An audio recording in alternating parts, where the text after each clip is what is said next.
All right. We should be seeing on Twitch now again. Yes. Hello. Can you see us? Sir Boulevard is saying it's mostly affecting Twitch. Facebook has no issues. Good to know. All right. Let me just boot up this window here. Oh no.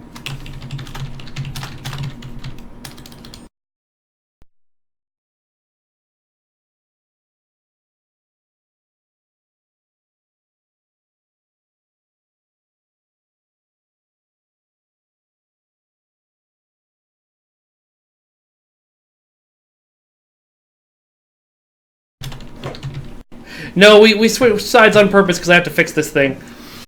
But we're back. Okay, we're at least back on Twitch. I'm getting us back on Facebook. Never a dull. The microphone is extending into your face. Okay. Come on, guys. I know you can do all these things. The good news is we now have the game loaded. I am available to play Uncle Fester in a remake of Addams Family. You do that every day. Where is my light bulb? Yeah. They should see me in the trench coat. That's the new song from Billie Eilish, everyone. You should see me in a trench coat. I think she would do it differently than I would. Probably. All right. God help us all, this might be working. Okay. All right. Jesse! All right. Go back to your seat! Take us to our gala and break it open like a watermelon. Okay, this will take some load time, so we'll get a little more conversation, because now we have a map picker here, and we get to decide where we want to go. And so I'm going to have us load directly to our gala, but to do so, now it has to actually load that map. It usually takes a little while. We will see. Yes. Yeah, this load could take a bit. So, how's everyone doing today? What's upstream? Oh, could you, actually, I can do it. I'm just going to reach around behind you again. Mm-hmm. No way I say that sounds good. I stopped myself from phrasing it a different way. The for courtesy obvious reach reasons. around? Oh, boy. Oh, people are saying, wait, is that Reika you're playing as? Yeah, this is from when I gave her a tour of the Discovery. I switched to her character model. So we will be playing as Reika Sharma for the purposes of this demo. Commander Landry in our gala, grinding Candid. ship XP. With the candlestick. Did you? No, I can do it. It's this mouse. Ah! Woo! We're professionals here. This is why I could never do your job. Yeah. Yep.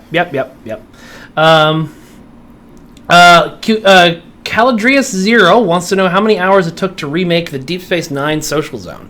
I wonder if that's including Nick's work. We know the answer to that already is at least several years of work, really. But the content design section, how long did that take? Content design was only a couple weeks of work because it involved migrating over all of the characters only. That you can talk to all of your contacts, duty officers, the shipyard, putting Morn into Quark's bar and all of the NPCs, making the animations fit the new spaces for the game, making new patrol routes for people to walk around so that people walking around the promenade don't try to walk out into space. Things like that. Yeah, it was really an environment. Were you at STLDB for the day that Aaron gave me unending crap about that? Yes. Yeah. Yes. That was a good day. Yes. I have a notebook with notes from Aaron about his character design. So.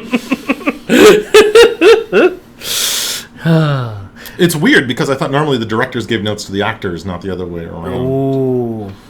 Burn, dude. That was a burn. I'm just trying to fix, now that we've had to stop and restart the stream several times, I'm just making sure everything's functioning correctly.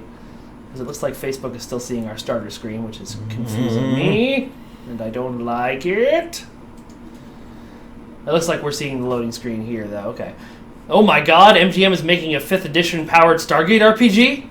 Why would you do that? Why not? Okay. It's the most popular right now. Are we not live on Facebook? Is that the problem? Are we not live on Facebook right now? Mike Rage. Mike Sleepy. There we go. Okay, now we're live on Facebook. Engage, someone says. Firefly 00, the implementation of ship vanity slots is not a question. That's actually a systems question. So maybe next time. Sorry. Maybe next time we have a certain Mr. Randall on the stream, you can ask him that. I feel like the stream is going like a Katy Perry song today. You're up and you're down. You're in and you're out. You're live and you're not. You're cold and you're hot. Mima Ranglout as asking why it's taking so long to load Argala. Welcome to a local shard. What we're doing right now is we are loading the game entirely on my PC. This is not connected to a server like your game normally does. This is 100% of the files are on my computer that we're working with right now. The servers that normally run the game are beasts. They're like the MCP from Tron. They are just designed to take data and crash through it like some sort of primal T-Rex that's eating primordial data. A local PC, by contrast, is kind of a tiny little soft blob that is having this giant mountain of data dumped upon it. And as a result, the load time is fairly enormous. Our game is also pretty big. It turns out 10 years of content will do that. Yeah. Calodric Zero has a question I know you have an answer to. Have you ever considered implementing a cover system for ground combat? Indeed, I have. We did some prototyping. The big problem really is that our ground combat system isn't really like a hardcore shooter. It's not super Twitch-based. There's no bonus for like head shooting someone or legging someone, things like that, which would really make cover feel really good.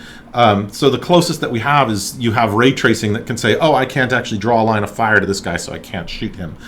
You will every once in a while. Hold on. I think we lost the stream again. All right. I am going to stop trying to stream to Facebook. Doing both seems to be the problem. And I don't think the Facebook stream is working right now, so... What a day. What a day. What a lovely day.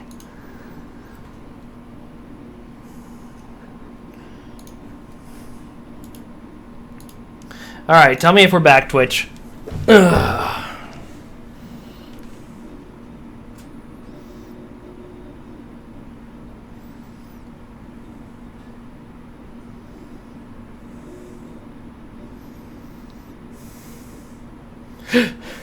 Okay, so we might be back. Okay, we're back. Okay, we're back. At least on Twitch. All right. We ended streaming to Facebook. Sorry, Facebook. We might not be able to do this to Facebook with the local shard running. I'm not sure. You'll post the stream later, I guess? Yeah. Okay. So basically the answer is that while it would be cool to have a cover system, to do that we would want our gameplay to be a little more Twitch-based and a little more fast shootery to make it really feel good.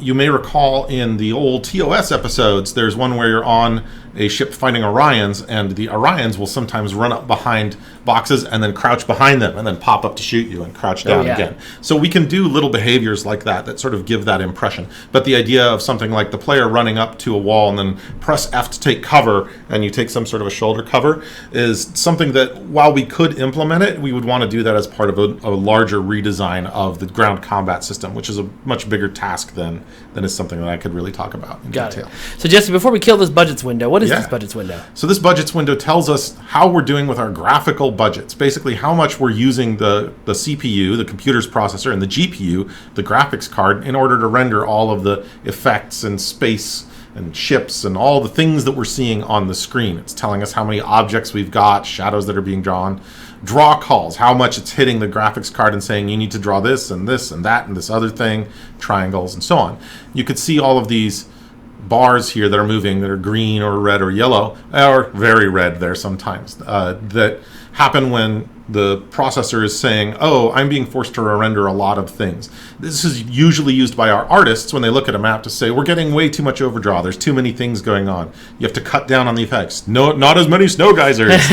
Or you need less. What was the problem in Binary Stars? Like engine trails or something like that? Oh, yeah. If you have tons and tons and tons of ships, the engine trails are all effects calls. And if you have too many of those, you will wind up blowing out your budgets. Yep. So when you go over budget on things, that can cause effects to drop off. So like in Crystal and Entity, when you fire something and you see nothing, that's effects drop off. You can also see problems where you have lag as a result. Your frame rate drops and things get very choppy. And you tend to see that in things like the sphere builder space when you're in the Enterprise J, TFO, Ragnarok. there's so many powers and so many effects going on, including space effects, that it causes things to get somewhat laggy. Crystal and Entity will get laggy too if people are doing tons and tons of effects. Yeah. So we'll occasionally to have the artists take a look at this, and then Bill, our art lead, will say, nope, you're going to burn down the PS4. Cut everything. Yeah. All right, well, shall we crack this baby open like an egg and look at the tools So like use? any good content designer now, we're going to ignore the art budgets window. Okay. People who've played Stowe for a while should be very, very, very tiringly familiar with this window where you entered Argala and the Benthans are fighting some group of people, in this case Kazon, and so are we. Let's go to God mode so that we don't get killed. But first, I'm going to... Don't try this at home, kids. Oh, we're already... It's a local shard, son.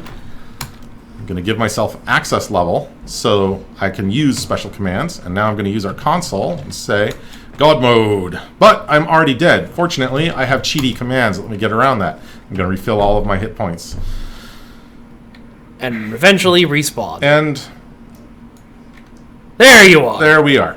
Okay, so now the Kazon can't kill me, which means that I can enter the editor and freely do stuff, because the game keeps going while the editor is running so that we can see stuff changing at runtime. Here we go. And so the magic begins. You're entering behind the curtain. Right. It's like being backstage at Disney. There's some guy pushing around a trash can with a broom Jesse in is it. about to remove his head and reveal a 16-year-old girl who's been hired to play him for years. I'm actually Mark Leonard in his appearance in Buck Rogers. Let's see. So Caladrius Zero, once again, that's a system designer question. Not really helpful for content designers. Maybe next time Jeremy's on. Green Dragoon has an interesting one. In the old Foundry days, placing Nebula assets was notorious for killing graphics cards. Why was this? Because a Nebula asset is actually what we call a card. So a Nebula, if we had one on this map, for instance, would be like having a rectangle here that has a picture of a Nebula drawn on it, but it's telling the computer, always face this toward the camera, no matter which way the player turns. And then to make the Nebula look all cloudy and mysterious, it says, now layer 100 of these in that area. And they all have to rotate, and they all animate. I think as I'm on this side, it will actually be easier for me to pull up the Twitch app and look at the chat there. But I have uninstalled the Twitch app, so maybe it won't be. Okay. All right, so this is the editor. Well, we have now gone to an environment editor. The world editor or environment editor. We don't need this at the moment. Event debug, we will get to that later. But as you can see here, we have a nice little side window that has a bunch of various tabs and pieces of information in it, and we can minimize that or maximize that. And I can still rotate the camera around. I can move around in the editor if I need to, go to a particular place or whatnot. But I can always drop back into the game and just pick up where I left off. Up here we've got the display name, Argala System. That's what you guys see when you're playing the game. But up here is the public name. This is actually what we call the logical name. This is the name that the computer uses when we're referencing this. So this is a funny joke because the logical names are never logical. Right. On Champions they are. You know, the costume name for Defender, the name for that costume is just Defender. The costume name for, Worf in Star Trek is going to be like DRG _ Klingon _ M _ New Horizons _ 3 _ 56 _ Worf. It's true. There are conventions to our naming. There is a method to our madness, but that method varies from designer to designer.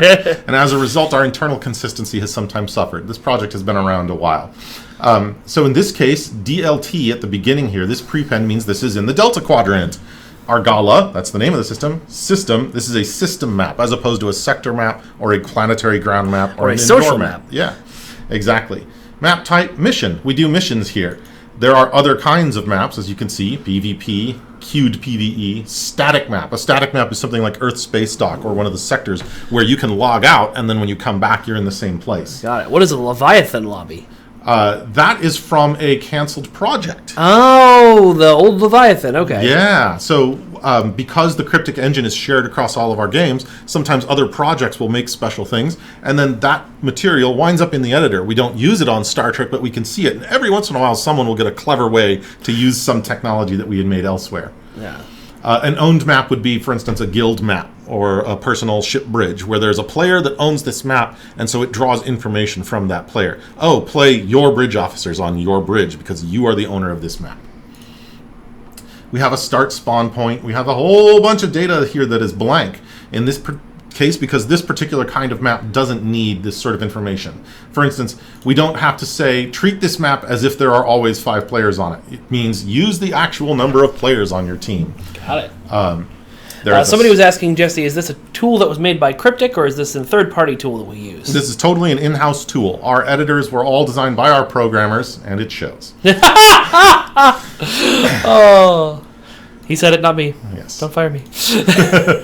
Map variables. These are super important. A map variable is some sort of variable value that lives on the map, so that each time a player loads into Argala, in this case, that map has a set of these variables that are unique to that instance of the map. So if you're playing Argala and I'm playing Argala and we aren't on a team, the variables might be different. You might be at a different stage of the mission, or you might be fighting different critters. Now, one thing you may know from being on Argala a lot is that it's possible for it to randomize the kinds of critters that you're fighting. So you can see here that it defaults to having Kazon with first mage Kulla for the antagonist, but there's other data on this map that allows it to randomize some of these things. We can get to that later. Also, this little line here, map is one of the tags called gossip? Yes. What is that? So this is also a variable that's used inside of the mission or this patrol specifically to determine did the player do a particular thing. And then when you ask the Benthans for information, it randomizes to some degree what they tell you. Got it. Map transition text is actually used on almost all of our system maps, and this is when you load in and you get that neat flyover that says Argala system. That's where this lives. However, this one's set up wrong. Are you going to fix it right now? I'm going to fix it right now. You're aware that we're working on 92, right? That's fine. It'll propagate upward. So that's an interesting thing to talk about. Let's mention what branches are for a minute, in case that comes up. So Star Trek is built in branches, and each branch is a separate set of all of the data for the entire game. And the way that this works means that we can be on a particular branch that is the current live branch, say branch 95, and then in branch 97, we're working on what's going to come out later. So I can work on a map and be partially done with it and say, add this to our repository of data. That way, another designer can take that data and say, oh, I need to add this power, add this art, or whatnot, but it isn't live. It's not in front of the players because that's not the branch that's been released yet. However, our branch data is all inherited. So if I make a change on branch 92, for instance, that change will then trickle through to every later branch, 95, 97, 99. And it will overwrite whatever was the previous data. So before branch 92, this public flag was not set correctly. Once we check this in on branch 92 and later, Argala will have the public flag set correctly. And this flag needs to be set on this map variable so that since you are coming from outside of this map, the map outside can push data into it that says, here's what you should be seeing for your flyover. Because it had a default, this worked correctly.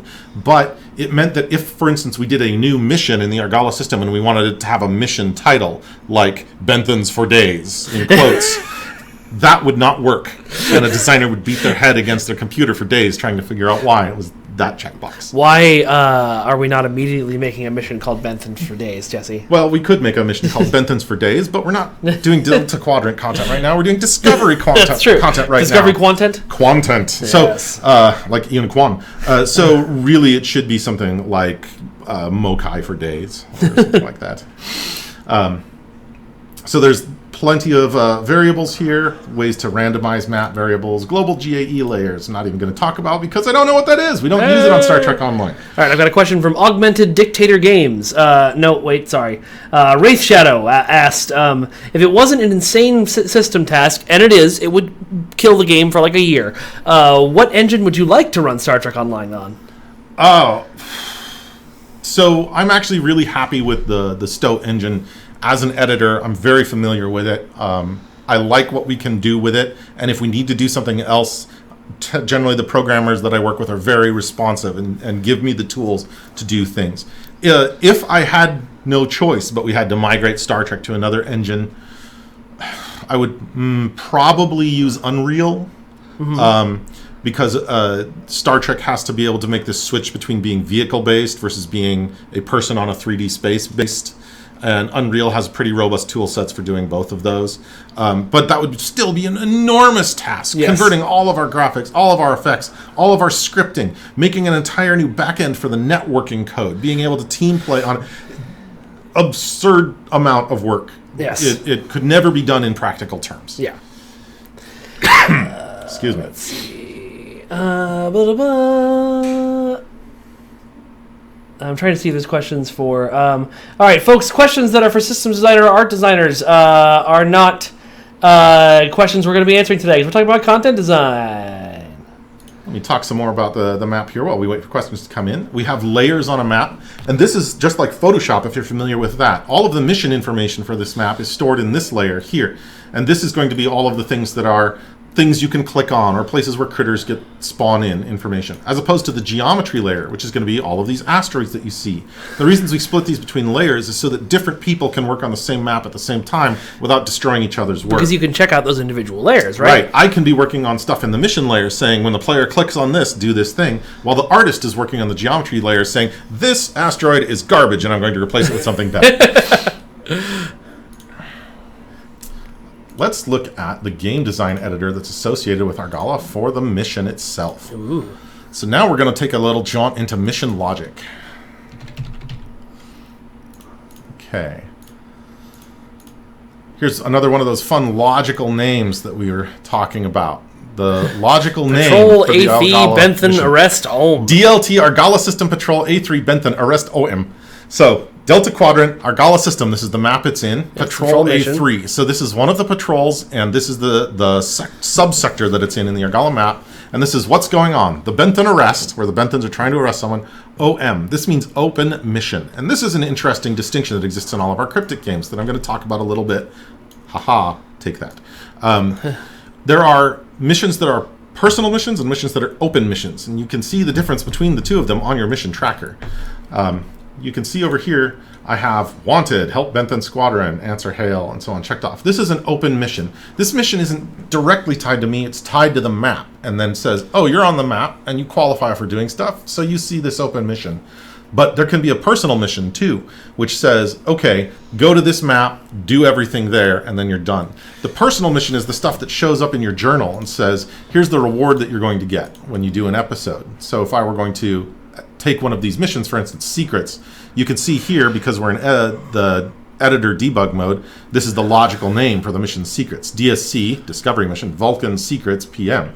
Vulcan being the system that it's at, secrets being the actual name of the mission. Similarly, Starbase 1, downfall. So if I have this, it would appear in my journal, and it's a personal mission. But all that really says is, go to this map, do whatever it tells you to do. Go to the next map, do whatever it tells you to do. The open mission is the one that says, on this map, here's all the stuff that we want you to do. And remember how my open mission said, wanted. There it is. That's the display name. Help the Bentham Squadron. And answer a hail. This is all a node-based editor, so each of these nodes represents a step on the mission. And we can go now, this should be very familiar to those of you who are Foundry authors, because this was sort of how we had you building stuff in the Foundry, just with a lot more options. So, for instance, help Bentham Squadron. This will appear in the UI, because it's the UI string. No summary is necessary because the UI for Stowe doesn't actually display separate summaries in the open mission. Warp information would be, if this was a personal mission and we wanted it to take place on Vulcan, we could put information there and you could transwarp to Vulcan. Hey. But this is the open mission. It's just on the map, so we don't need that. And then events and conditions. This event says there's a group called the initial enemy group on this map, and when you succeed, when you have defeated that group, this event has fired. I don't need to check this out right now. And that is listened for here as a success condition. I'm going to open that, and it says, when we have done this thing, encounter state 1, this mission step has succeeded. And then it turns green and gets a checkbox, and it says, since that succeeded, now go to the next step. Help Benthams chat. And that is, answer a hail from the Benthams, which has an event saying, once you've completed a contact with the Benthams, this step is done, and you move to the next one. And we can see all that there. I've helped the Bentham Squadron, but now it's waiting for me to talk to the Benthams. And there's the incoming hail button. All of that is tied into the map on that mission layer. We will go to the selection here. So we have things like a volume here. Optional action volume. A volume is a space on the map, and it can be a square or it can be a sphere. It can be as big or as small as we want it. It can be centered anywhere we want. And this particular volume has some logic applied to it. Oh my goodness, look at those lengthy lines of text.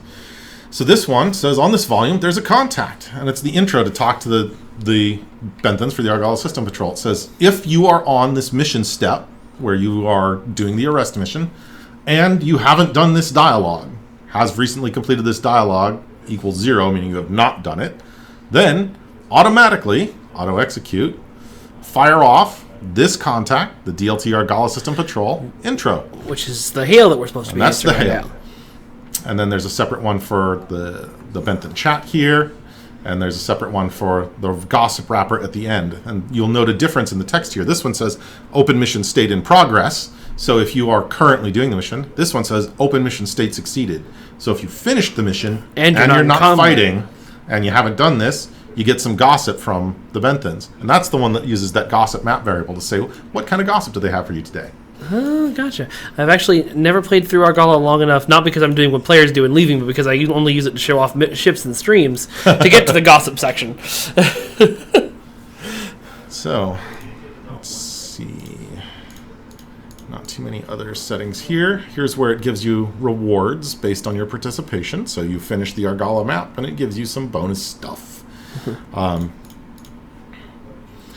And a scoreboard. So this basically says, in order to register as having participated in Argala, you have to either do damage to some stuff, or take damage from some stuff, or do healing on someone. And then you get credit for being in Argala. Nice.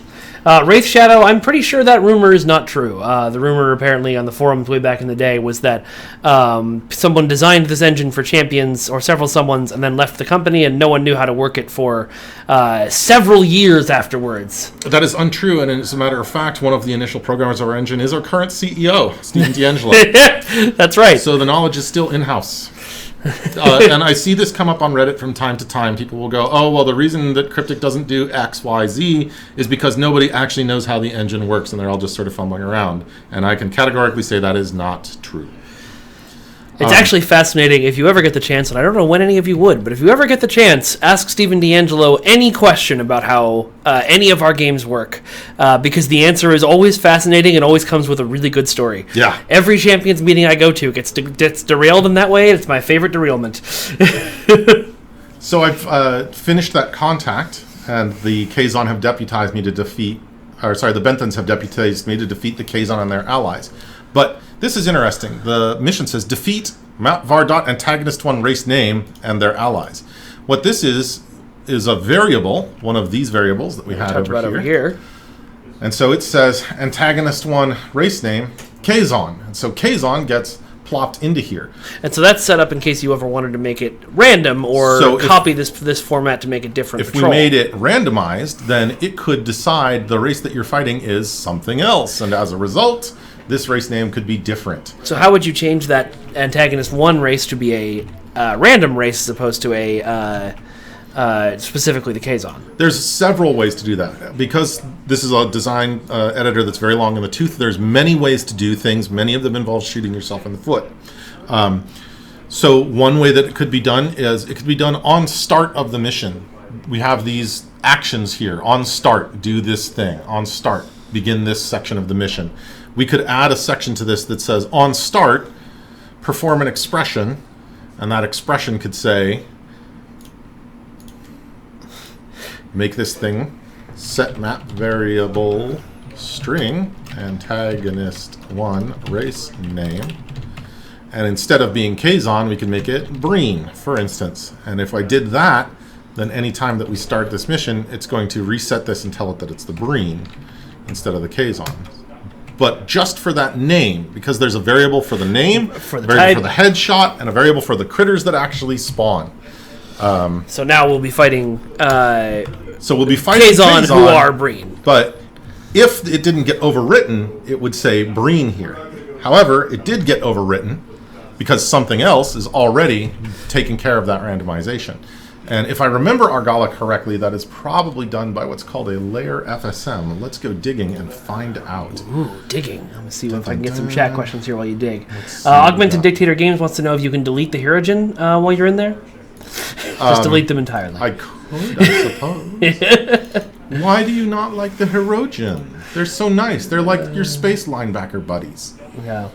Mima Ranglout says, we may just see a new full mission by Kael, not in Star Trek Online, but I did just playtest some content for Champions today that I wrote the initial pitch and all the dialogue for it. I'm very excited about.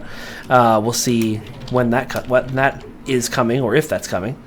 So yes, you found the enemy spawn controller. Here we go. So this is what's called a finite state machine. If you've studied computer science, you probably remember talking about that before you talked about things like infinite state machines, or whether computability functions apply to certain types of transactional entities. Anyway, flashbacks.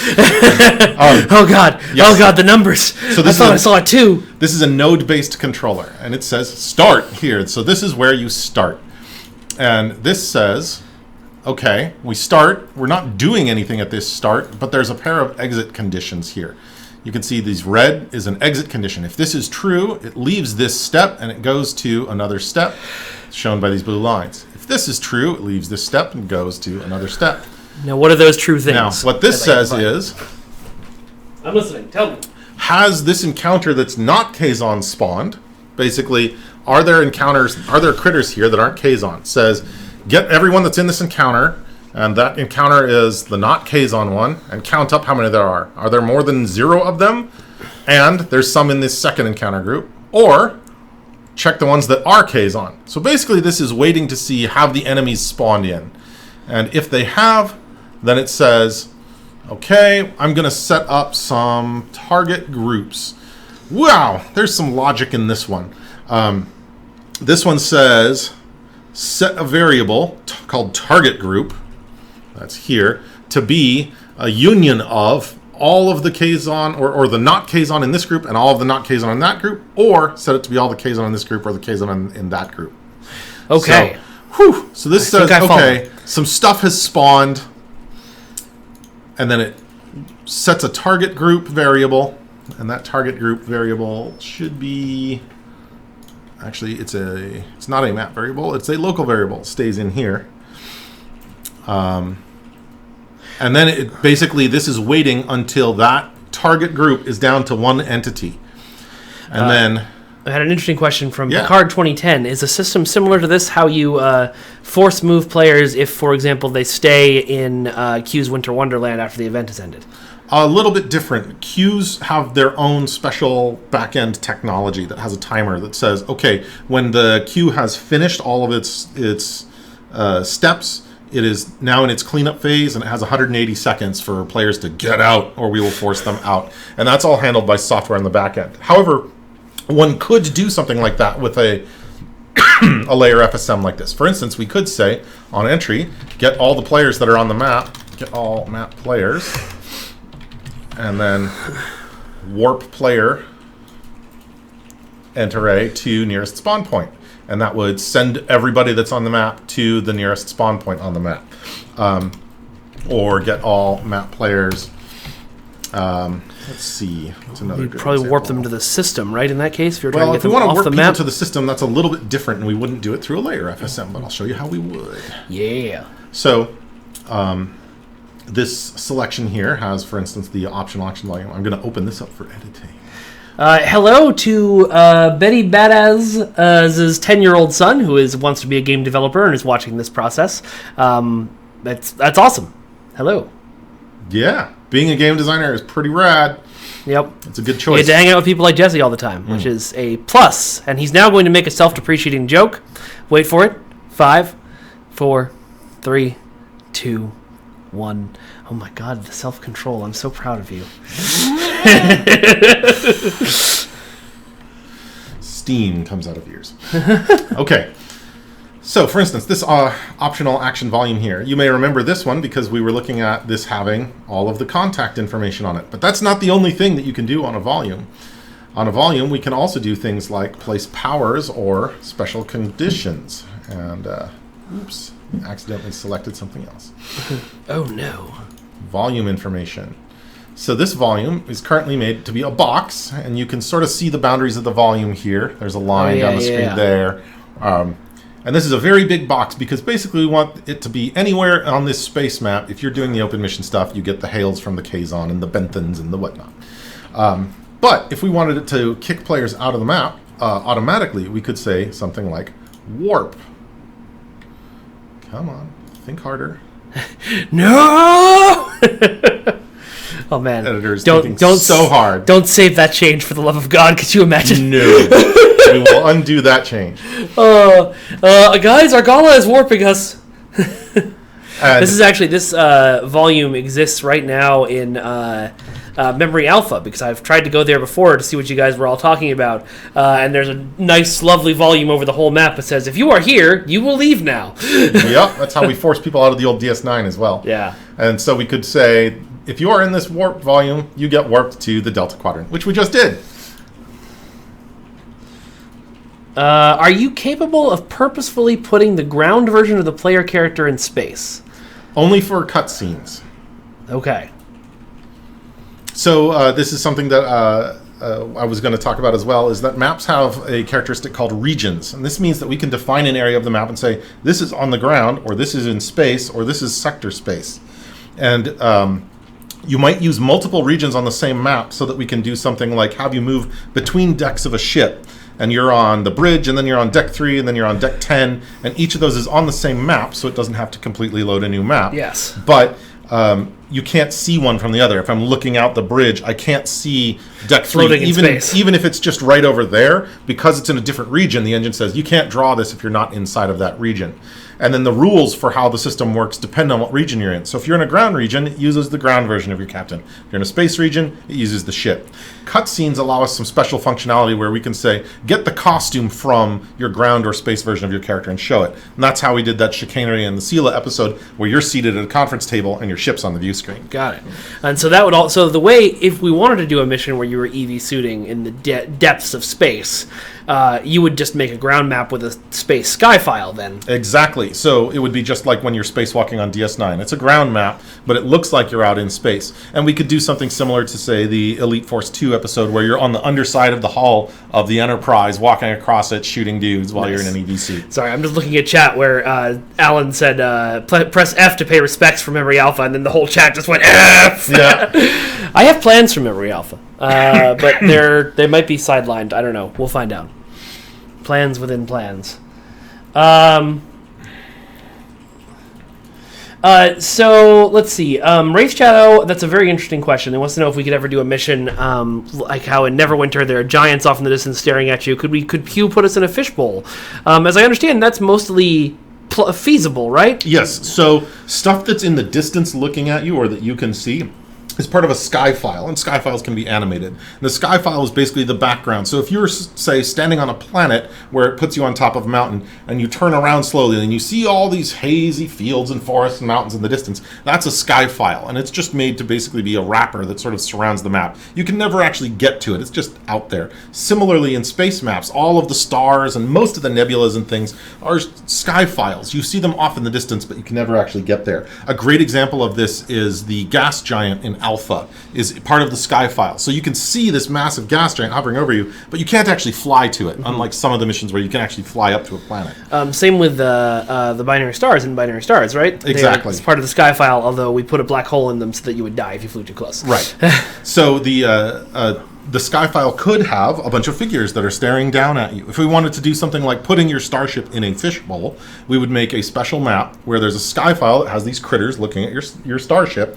Then we'd put a volume, like the one that you saw that was a warp volume, and we'd put an effect on that volume that says when your ship flies around, it plays trails, and you get a camera effect of this sort of wavering, watery business, just like we do in fluidic space.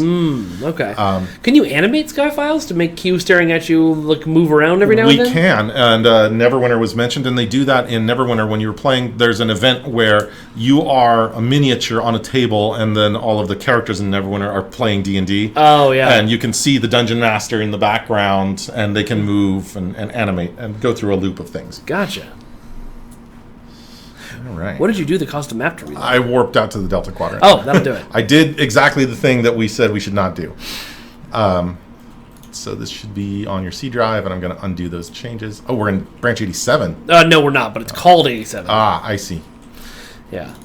This is sort of how the directory So works. you for all of cannot our see stuff. anything that Jesse's doing right now. But rest assured that he is diving into the file structure for the game that you never get to see to uncheck some stuff that he's just done. Yes, I accidentally made a mistake on the. You can just undo check out the whole folder, I think. Yeah, that's probably the best. Yeah. That's what I usually do, just to make sure I got every stupid thing I did. For those at home who are wondering, yes, this is part of my normal workflow and why sometimes ostensibly simple fixes take a while. Because, oops, yes, we wanted to do that, but not in that order, and now we have a problem. No, it's my bad. Yeah, so checking in and checking out, just to explain, when you check out a file, it means it's on your machine and you're making changes to it, and nobody else can mess with it. And so when you check the file back in, it takes the changes you made and makes them true for everybody else who uses the file. If you undo checkout, it instead just undoes everything you just did, which is very useful sometimes. Mm-hmm. There's a lot of times that I've done it for, because when I take screenshots, I will place encounters, which are things like enemies or things like that on a map, in order to take screenshots of, say, NPC characters in places where you wouldn't normally find them. That's how I take a lot of the fiction block screenshots. And so then I have to undo checkout at the end so that when you're running around, say, Deep Space Nine, you don't suddenly see, I don't know, try to think of a character who wouldn't be on Deep Space Nine. Kumarke, let's say, flying around. You still have your console open, which might be why you're having issues. Now you have your console closed. Yeah. Now you've put FF in there. Yeah. Okay. I can type. You can do it. Let's get back to editing. All right, what else can we show off, Mike? I don't know. What else do you want to show off? So, let's sort of walk through what it would take to actually make Argala from scratch. How big is the complete server data of the game? Real big. I don't know the exact number, though. Enormous. Yeah. It is. Let's just say that the smallest drive that any developer uses is a terabyte drive, and that's if you don't keep all of the art files on your computer. You just have the data files. Yeah. So if we were going to make Argala from scratch, okay, we've got a space map, and it's populated with some asteroids. So that's fine. The artists have already made that, but we need to make all this content. Well, we have to make the open mission, which you saw here in the open mission editor. So we would say make a new open mission, give it this name, set it to type open mission, and then it has to have each of these steps of the mission. We figured out, okay, you have to help the Benthans with the first fight, and then you have to talk to them, and then you have to fight the next group, and then there's a whole bunch of these steps here that allow them to display mini contacts, those little pop-ups of dialogue. All right, there's a mini contact from group 1, and then you're fighting group 2, and then they pop up some angry dialogue, and then you're fighting group 3, and they pop up some angry dialogue. Now, when mini contacts first existed, yes. Way back in the day, it was impossible to voice them. Do you want to tell a story about how you changed that, Jesse Heinig? Well, mini contacts were in a partially complete state when I first started at Star Trek Online. The mini contacts that we had could display text, but they weren't designed to interface with audio yet, and there was a problem with their UI display. And the easiest way to explain that is to show it. So first off, I'm going to add a power to myself. Test, kill, selected, space. Oh, and we get a nice little icon with Addison's dog shooting I-beams. And I will just use that to annihilate people. No, this will not be available on a console. Nobody likes sitting in red alert for 12 seconds, so we're just going to not do that. I don't think nobody is the correct phrase there. I think there are people who would enjoy that. We're not going to let you do that. But right, because of the things that power up over time in combat and whatnot. Thista says, question! Why did you actually went through with the Enterprise J? Question mark. I assume it's the tone of voice you wanted. I think you might be alluding to some conspiracy here, but the answer to that question is we made the Enterprise J because we thought you guys would like to fly it and might enjoy having it in the game. That's pretty much 100% of the reason. So you can see the mini contact that's popped up. You've got a nice headshot of the guy, kind of a 3/4 angle as he's talking to you. And as I'm destroying these guys, they pop up with their nice framed headshot. That headshot frame wasn't built yet, and the mini contact wouldn't display the graphics properly. When I first showed up, The first mission that I worked on is What Lies Beneath. Some of you will remember that mission fondly, Bonniekin, Yes. my Bonniekin. And I wanted to have this hologram taunting you throughout the mission, but without it being a full contact window. I wanted you to be running around doing things, and then you just hear this guy out of nowhere on the PA system taunting you. And so our UI designer at the time said, well, we have this thing called mini contacts, but they're not fully done yet. And I said, well, what'll it take to get them done? And because I was the new guy and everyone was being easy on me, they said, oh, that's so cute. Okay, we'll make that work for you. Aww. And so Amy Skopik finished all of the UI design for the headshot so that it had a nice framing headshot like that. And then our programmers at the time hooked it up so that we could put in the audio hookups. And then our audio team went through, and I believe that they actually recorded the voice themselves for that makes sense. the hologram guy. Because that was back when we were doing that all the time. Hooked it up to the mini contact with a little help from the programmers, and suddenly we had a hit on our hands. So from my end, it was remarkably easy. I just went to people and went, I am a new designer, and I would like to do this thing, please. And they went, oh, that's cute. Okay. I can't see who's asking this. Master Dude 94. So Jeremy made the joke ship with 94 billion weapons or whatever on the front on his personal computer. He did not check that in for obvious reasons. Mm-hmm. So we are not going to be showing it on the stream because we physically can't. But I'll see if I can get Jet to bring one by some point. Maybe. That would be hilarious to watch. I wonder what the effects would look like. Yeah.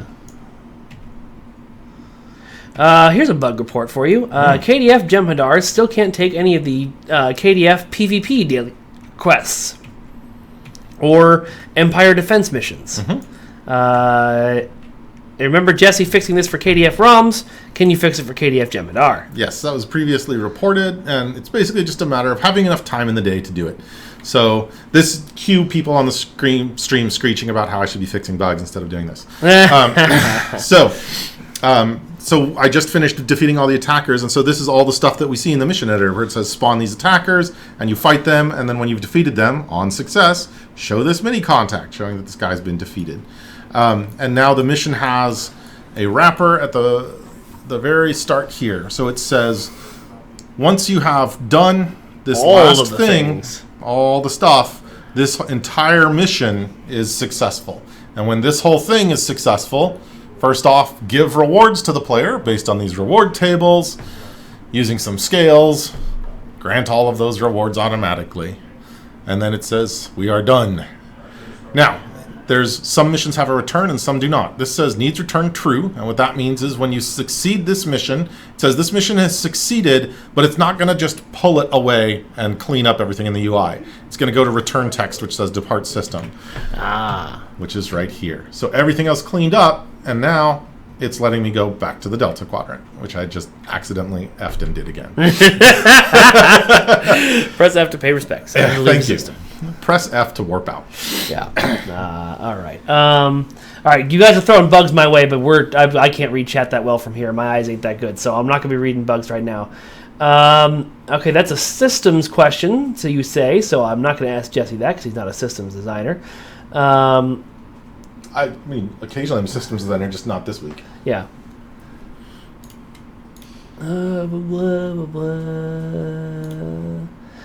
Is that blog out next week that you said we could be excited about? Yes. Is there... Let's see. There's a problem with Jem'Hadar. Blah, blah. Jem'Hadar bridges are kicking people off the map. Yep. Okay. Good to know. Good bug report. Memory Alpha reminded me, although the removed content was of lower quality, it had a lot of good ideas, Tom Ranker's son, etc., etc. Are there any thoughts to reuse neat elements and plot points from removed missions in future high-quality missions? This comes up frequently in our content design meetings. We definitely want to do that. We don't go through and take missions out with the intention of just saying, we're just going to cut this and never do anything with it again. Like when we took out a bunch of the Klingon war missions recently, the goal ultimately is to redo them in a new format, higher quality, better gameplay, additional characters, and so on. But that always takes time. And so that's our bottleneck. How much time do we have available? How many designers can we throw at a project? How long is this going to take? How much art will it take? Will it take new code? Will we need new characters? Everything is a fight for resources. Yep. And we want to have new current things because it's important to give people new things to engage with. This is a science fiction property. We want to show you things you've never seen before. Goodness, maybe, boldly go where no one has gone before. Maybe. But we also want to make sure that we have the opportunity to tell those stories in a better way. Take what we've learned, update it, and make them higher quality. And realistically, that's why we sometimes put these things behind the wall and say, this is down for construction right now, and it might be gone for a year, or who knows how long, depending on what it takes. Because the older material, sometimes the stuff we don't want to show off and say, this is our best foot forward. Yeah, we don't want to say if somebody's, for example, just watching Star Trek Discovery and sees an ad for our game and says, oh, I'd like to go adventure in the Star Trek universe. We don't want the second or third mission they see to be something that's just really old and hard to finish and not fun.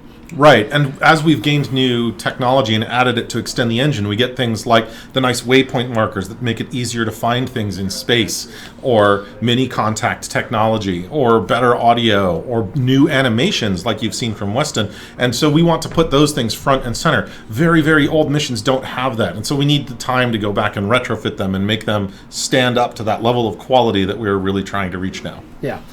Okay, so Augmented Dictator Games, I would like you to go back and watch some previous streams called the Tales from QA streams, and listen to the actual experiences of actual QA testers before you are insulting in chat. Thank you.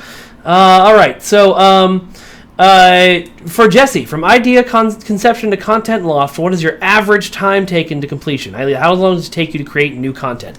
Specifically, I think they mean a new mission. New mission is typically what we call a sprint, which is 6 weeks of work for me and one environment designer, and then we get support from the systems team for powers and from the effects team and animation team for things like cutscenes, new animations, and new space and ground effects. A TFO might be a little bit shorter because they generally don't have as much material as missions, but TFOs have advanced and elite content, so those usually take anywhere from 4 to 6 weeks depending on complexity. So the process of making an elite and advanced version of a queue, I imagine, is more than just if elite, make harder. A little bit. So there is some of that. Our engine is smart enough to say, okay, if the players decided to play this on advanced, then all of the creatures get these modifications to their stats. And so that's literally just a switch that we can throw. However, there are other problems. For instance, in some TFOs, the kinds of critters that you spawn are different if you're playing on advanced or elite. A great example being Infected Space, the conduit, where you might be fighting spheres if you're playing it on normal, but you fight cubes on advanced, right, and tactical cubes on elite. And that means it's not just a switch. A content designer like me has to go in to the map and say, okay, the critter that you actually put down is different depending on difficulty. The rewards are different, and the conditions under which you succeed or fail in optional or fail the queue entirely are different. And that all means we have to go in the mission editor and make different logic. Remember, when we're looking at this here with the helping the Benthans, imagine there's an entire separate section that says help the Benthans advanced. Yeah. And there's a gate in here that invisibly says if you're on normal, do these steps. If you're on advanced, do these steps instead. And they might have elite, do these steps. They might have different conditions, and they create different amounts of scoring for your rewards. And so that's more than just copy paste this, because for instance, we might say, well, on elite, there's an objective that is optional at the lower levels, but on elite, if you fail it, you're done, and the mission cleans up. So now we have to add new mission logic to do that, and then we have to have a controller, a layer controller that's added to the TFO that says, if you failed these conditions, you're forced out because your mission is done. Could you open the context dialog editor for a second for me? Absolutely. Because I had a question from chat that I wanted to see if we can answer. What would you like to see? Let's open, something that you think is cool. I don't know. All right. Tell you what, open one of the fiction blogs. Okay. Why not? Nope, they're not on here. Not 92. Never mind. 92. All right, well, let's open our Gala. Okay. That's where we're at. Yeah, so the question was, is writing optional dialogue as easy as it is for the Foundry, as it was for the Foundry? And I think the answer is actually no. For once, something is way more complicated than it was in the Foundry. It is much more complex than it is in the Foundry. The Foundry handles a lot of stuff in the back end. But I'm going to check this out, and we'll undo the checkout later so we don't actually burn the data. Mm-hmm. So let's say that you're talking to the Benthans, and you can be angry about being deputized, or you can just be like, what do you mean deputized? But we want to add some other action, and we're going to say, for instance, if you are Jem Hadar, that you will say, I only take orders from the founders. Okay, so we have some optional text. But we want this button to only show up if you are a Jem'Hadar character. So we have to give it a visible expression here that says, is player allegiance underscore Dominion. So if the player is a Dominion character, they will see this option. If they aren't, they won't. But there's some differences here. For instance, if I put this in the interact expression, everyone will see this, but it's grayed out unless you're Dominion. Oh, that's how you do the 3 or 4 things for different. What's the word I'm looking for, Jesse? Tactical science or engineering? Right, exactly. Optional objectives that are career specific. Or things like when you have a diplomacy option, it says diplomacy 4. This, and it's visible, but you can't click on it unless you have diplomacy 4 as a rating. But now, say that we want to have this, and we want to have a Romulan thing, and we want to have a discovery fed thing. Well, now we have to have visible expressions for all of those. And in some cases, we might have an expression that says, do this only if you're not Romulan, but everyone else sees this thing. Do this only if you're Romulan and have diplomacy. Do this only if you're Romulan and have marauding. So we start getting lots and lots of buttons with lots and lots of conditions on them. And this can become quite time-consuming to build correctly. A good example of that is when you are in Mine Enemy and you're first talking to the Romulan at the beginning of the caves. When you go into the mines to explore them, there's a series of conditional dialogues based on your level of diplomacy, and each one that you succeed in hitting removes an encounter that you have to fight. And if you have diplomacy 4, you get all the way through with no fighting. If you only have diplomacy 2, you do 2 of them, 2 of the encounters are removed, and then the mission has conditional logic. Say, how many did you have to fight? How many did you fight? How many spawned? What's going on? Why did I do this in the first place? Yeah, I've been setting up, without giving away too much of the project I'm working on, I've been setting up the fiction blogs in-game for a while, and all that involves is read this text and then have dialogue options to take you back to previous menus, and it's still insanely complex. And it needs to be in order to give all the options that you need it to have, but yeah. So another example would be, let's say that we want to have your suppositions are not logical. And this is only for players who are Vulcans. Okay. Well, this is a little different because Vulcan is not an allegiance. Allegiance is, are you Dominion, are you Romulan, are you Starfleet, Discovery, Starfleet, TOS, Starfleet, Klingon. Vulcan is a species, so we have to get the player entity and then say species. We're going to do, technically it's an ent crop. Ent crop? What the hell does that mean? Species category. There, ent crop species group. So what this says is get the player, and then we're going to perform what's called a cropping operation. So when it gets the player, technically it puts it in a bucket and says, this is a bunch of different entities, a bunch of critters, if you will. And this particular bucket contains one player, the person that is currently using this dialogue. Now it says, go through this bucket and only keep the ones that are in the species group Vulcan. Okay, so now we have a bucket that has a player in it. If your character is Vulcan, like my main, you will remain in the bucket. You remain in the bucket. If not, you get thrown away, and the bucket is empty. But now, what do we do with that logically? Well, let's count it up. So we use the expression ent count. And so we say, okay, is there a Vulcan that is in this bucket? If so, then this value is going to be 1 or higher, and it is true, and you will see this display text. If it is not, like you're not a Vulcan, like ham sandwich, it's 0, and you do not see this text. Oh, so because the visible expression has to be 1 or 0 in order to. So this is a way almost of tricking it. This is a fun thing that we inherit from the computer language C, where a Boolean value is true or false, but a numeric expression will evaluate 0 as false and 1 or more as true.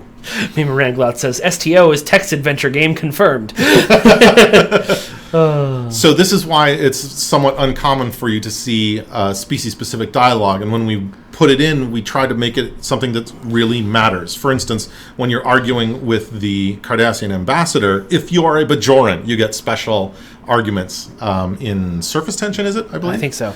And so the important thing to remember here, I'm pointing at the screen, but they can't see that. But the next dialogue to show or actions currently are empty. So if these things existed and you click on them, the dialog box will just go away and nothing will happen. Right. So your Vulcan would say your suppositions are not logical, and it would close the window. You would get no information from the Benthans. But then the mission would say, well, you finished this dialogue, so move on and kill stuff. Yeah. And the player would be very confused because they don't know what they're supposed to do next. So now we have to do things like add on next dialogue to show, intro, explain. So here if a Vulcan complains about the Benthans making some sort of illogical statement, it then goes on to the next dialogue. Conversely, we could say game action, new action. I know, that happens to me every single time. Why is it doing this? Every time. There we go. Give item. If you're a Vulcan, you get a special item. Right. We are going to give you a DOF. There's a lot of DOFs. There's a lot of DOFs. So many DOFs in the game. DOF, Fed, Civ, Vulcan, female. Trader? No, there's the Vulcan love slave DOF. I'm sorry, there's the what? Also, you can delete DOF and just write love slave. It's a hologram. Anyway, let's not actually do that. Because we're going to forget. there is a duty officer mission you can do that is trading with a Ferengi for holograms, and one of the things that you can get from it are holograms of...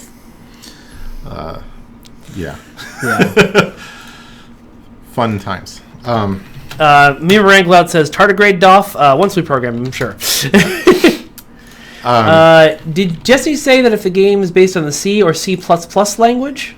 No, but the evaluation of that particular kind of expression is.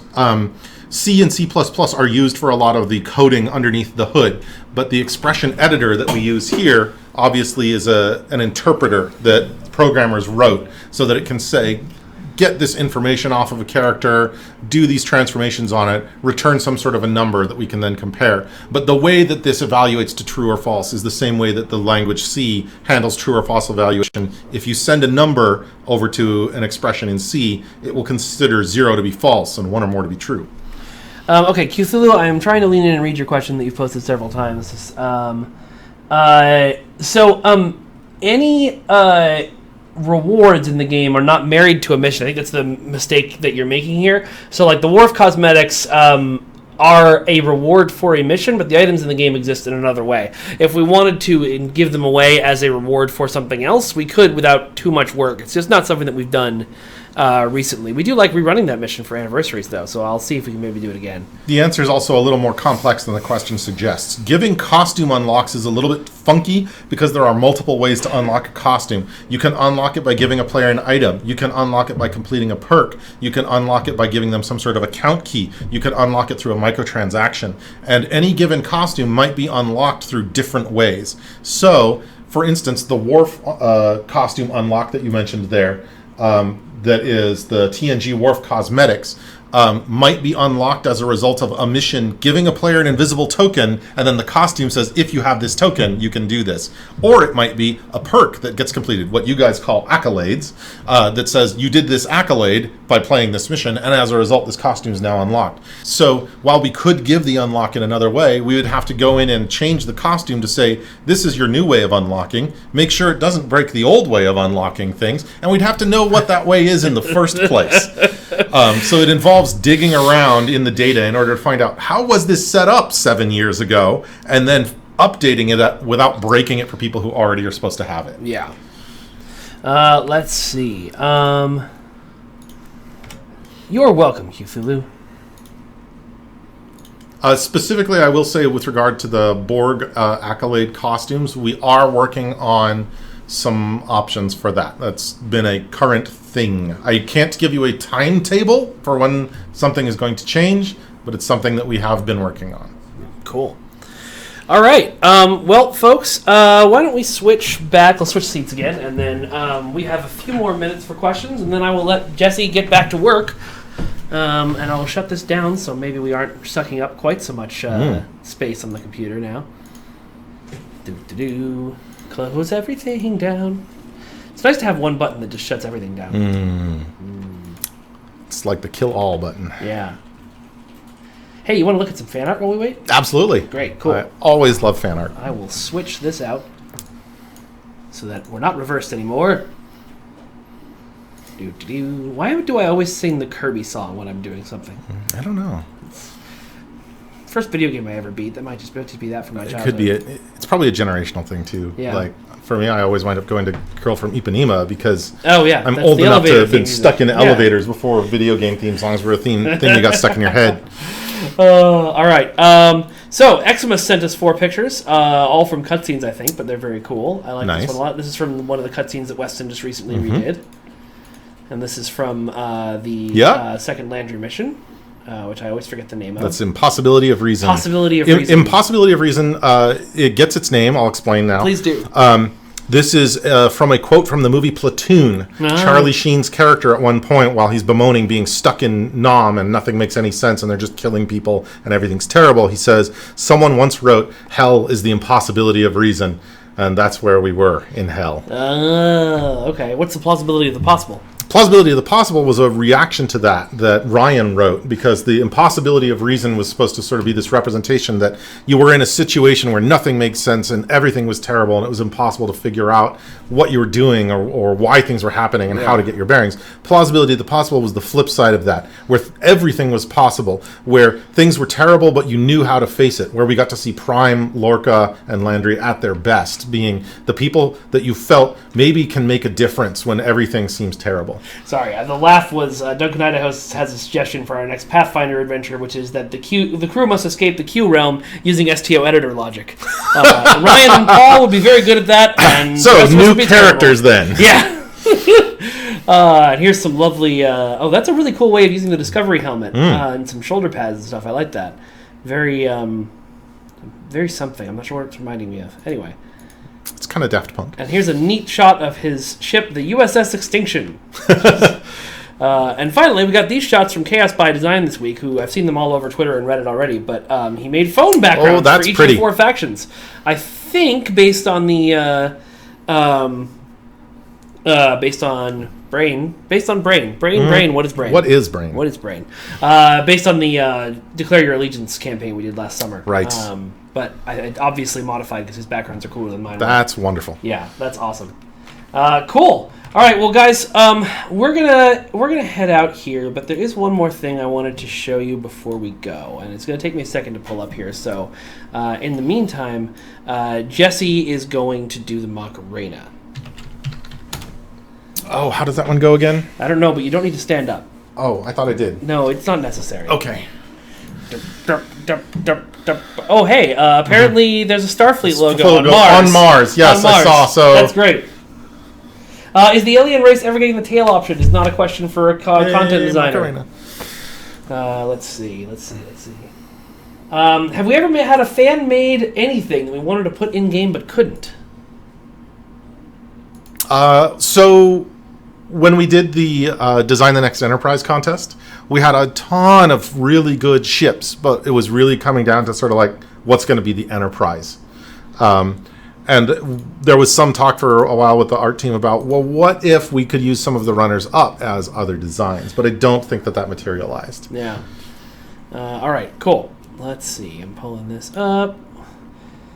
Is the Muppet Samurai recording lost to time? I think it is, yes. Oh, that's so sad. I do think that is what happened. Okay, now how do I do this? Is there a black space here so I can... No, we'll have to see. Yeah, okay. Well, just going to have fast hands. Yeah, I know, right? I don't want to spoil anything too much. Okay, we'll go from there. All right. I meant to set this up before the stream, and as I said, I had a Champions playtest that ran until, a while. So imagine that this was way more exciting. Oops, what happened? It didn't capture it. We're going to try one more time on that! Okay. Oh, you all can see. Okay, you can just see the window. Okay, that wasn't what I meant to do, but here you go. Enjoy. And that's all you get. That didn't work out anywhere nearly as well as I wanted it to, but enjoy! All right. We'll talk to you guys next time. Thanks for coming in. Thank you, Jesse, so much for joining us. Had a great time. Enjoyed yourself. Thanks, everyone. And we'll talk to you soon. Bye-bye, everyone. Bye-bye. Goodbye.